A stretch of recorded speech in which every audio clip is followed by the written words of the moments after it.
Hello everybody, welcome back once again. Got another Clair Obscur Expedition 33 video for you here. So this time we're going to be talking about Verso's Act 3 weapons.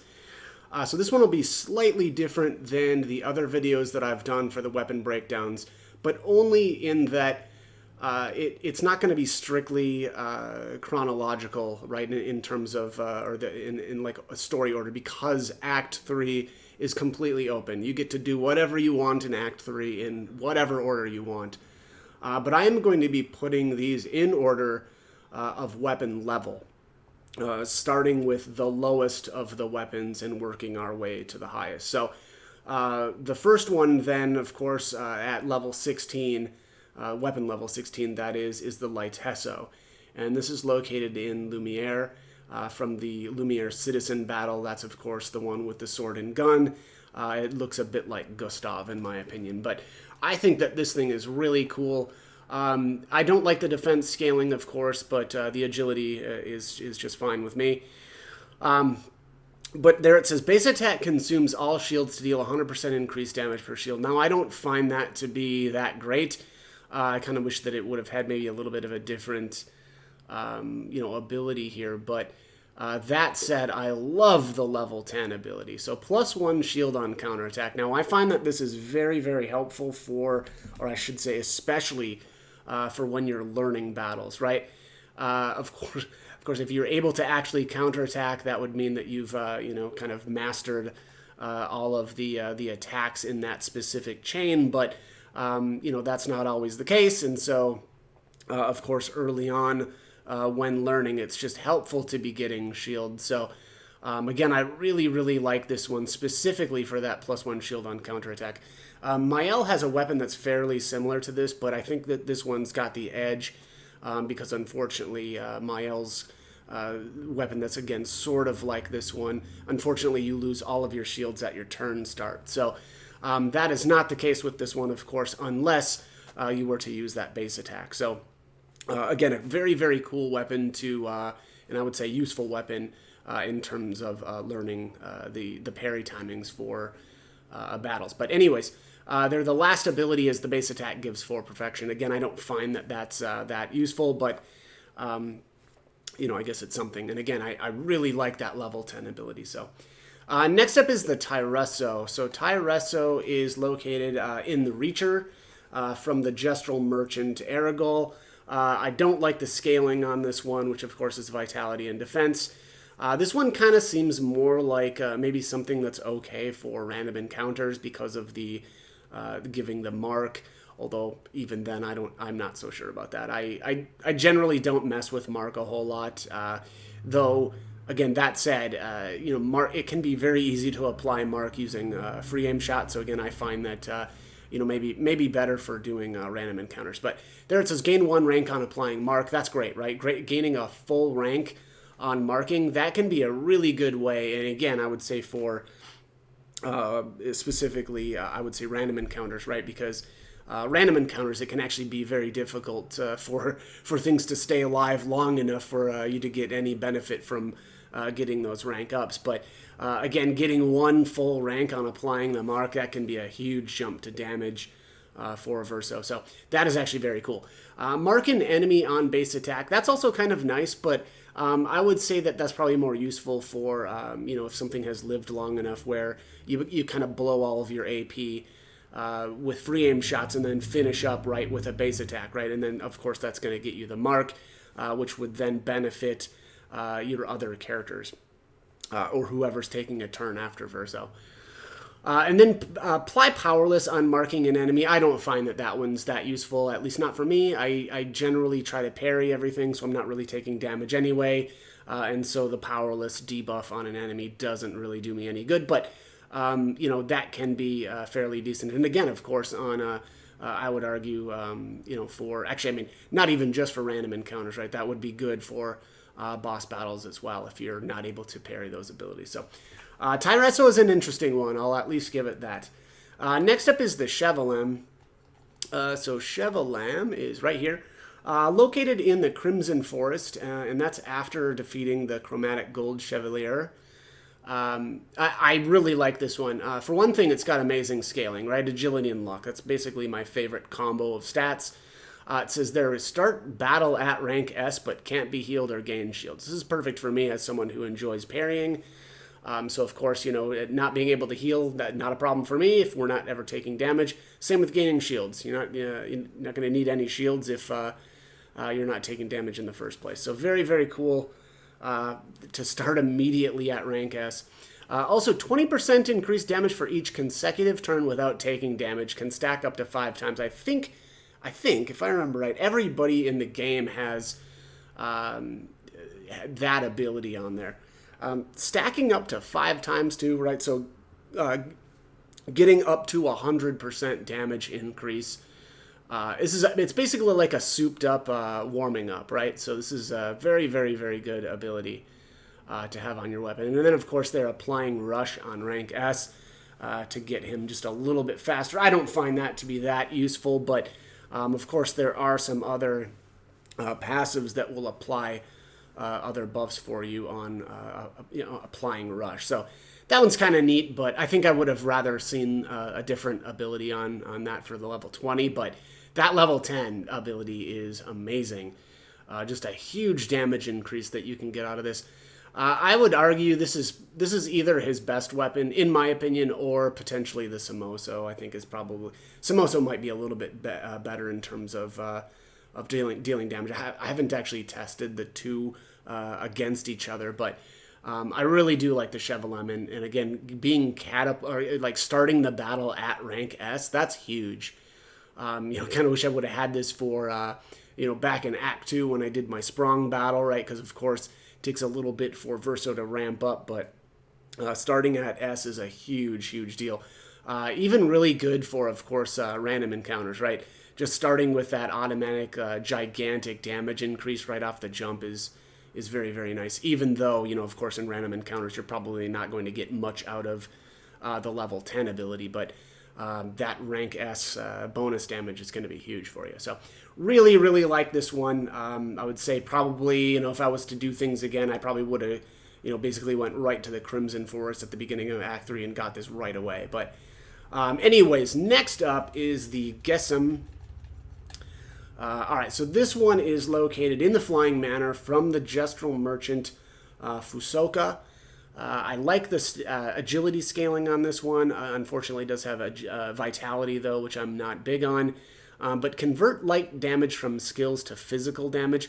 That can be interesting, especially because in the Flying Manor, there is the Painter Pictos, which converts all your physical damage to void damage. So that can be very, very good, right? You can basically just convert all of your damage to void damage. And then 20% increase physical damage with skills. Of course, that's just going to increase your damage because, anything that was light damage is going to be converted to the physical. And then, of course, again, with the Painter Pictos, that's all going to be converted to void damage. So that's pretty cool. And then -1 AP cost for physical skills. I guess that's okay, but generally, there's been times here or there it was like, oh man, I wish you just had 1 more AP, right? Or we're just short on 1 for something. But in Act 3, especially because there's so many good Pictos related to, getting more AP, I don't find that that's that important. But, I can certainly think of worse abilities to have on weapons. So the Gesem actually is fairly good. I do like this weapon. I don't think I would take that over the Chevelem, but still a very, very good weapon. All right, next up is the Nasaram. So this one is located within Renoir's Drafts. Of course, this is from the Gestural Merchant Grower.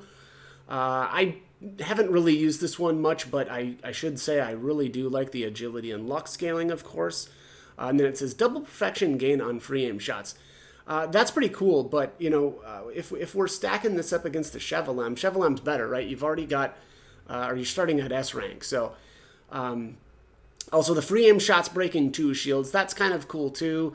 Of course, though, there is a Pictos that allows you to completely ignore shields with free aim shots, so, kind of meh on that one as well. But then there's the 50% increase free aim damage. So, obviously, this one, every ability here is related to free aim shot. So that's kind of okay. I would say probably oriented in most cases more towards random encounters, but of course there are some uses for free aim shots during boss battles as well.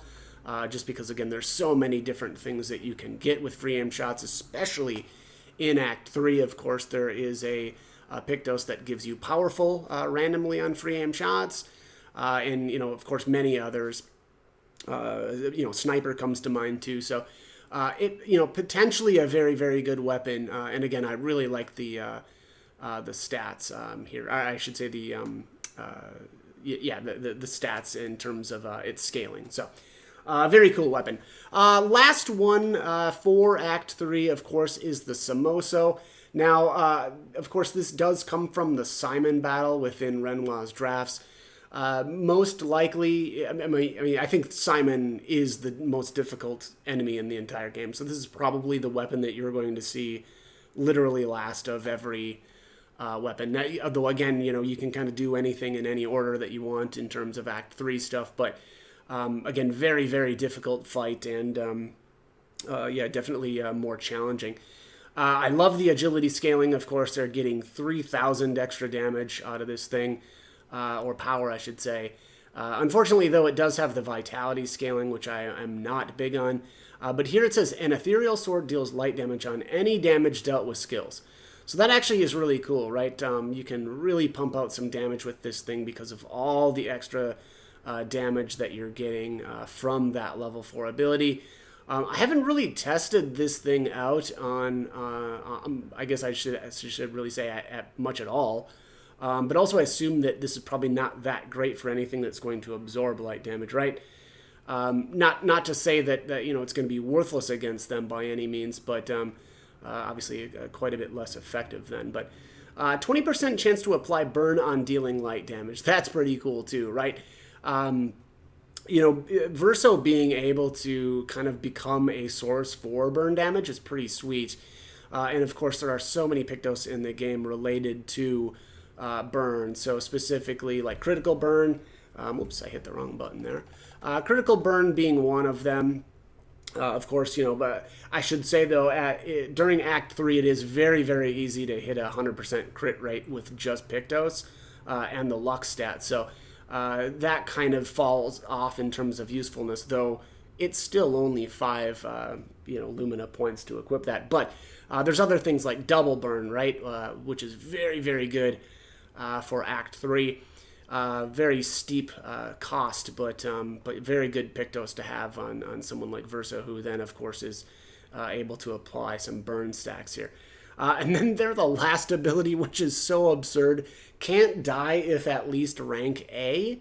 That is crazy, right? So if you're at least somewhat able to, parry some things or dodge, it's pretty easy to maintain a rank A for Verso, obviously once you've ramped up to it. So him not being able to die is pretty interesting, to say the least. That said, though, again, as someone who enjoys parrying in this game and generally shoots for kind of full parry battles, I don't find that one that useful, but certainly many others I can see getting a lot of use out of that final ability. So anyways, that's pretty much going to be it for this one. I might as well at least again give my top picks. I would say probably Chevelem is going to be my number one.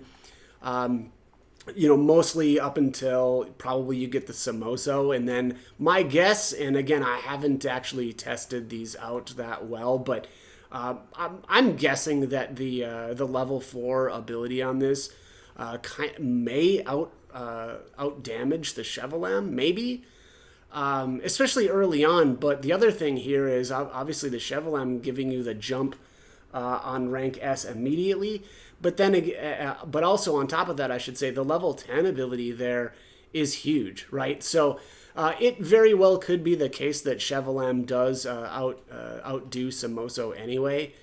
And especially, I could see you, 4th, 5th turn when you're getting literally 100% bonus damage out of that. So the level 4 ability on Samosa would just have to do so much damage, I imagine, at least anyway, to to keep up. Of course, the damage gets a little bit tricky, though, when we're talking about the 20% chance to apply the burn, dealing light damage, of course, and then the double burn stack. So it can get a little bit complicated there, of course, trying to figure out what's going to, do a little bit better. But yeah, I would say, I honestly, in my opinion, Chevalam, I'm going to give the number 1, and Samoso I'm going to say as number 2 here for the Act 3 weapons. But anyways, that is going to be it for this one. As always, I hope the guide was helpful, and thanks for watching.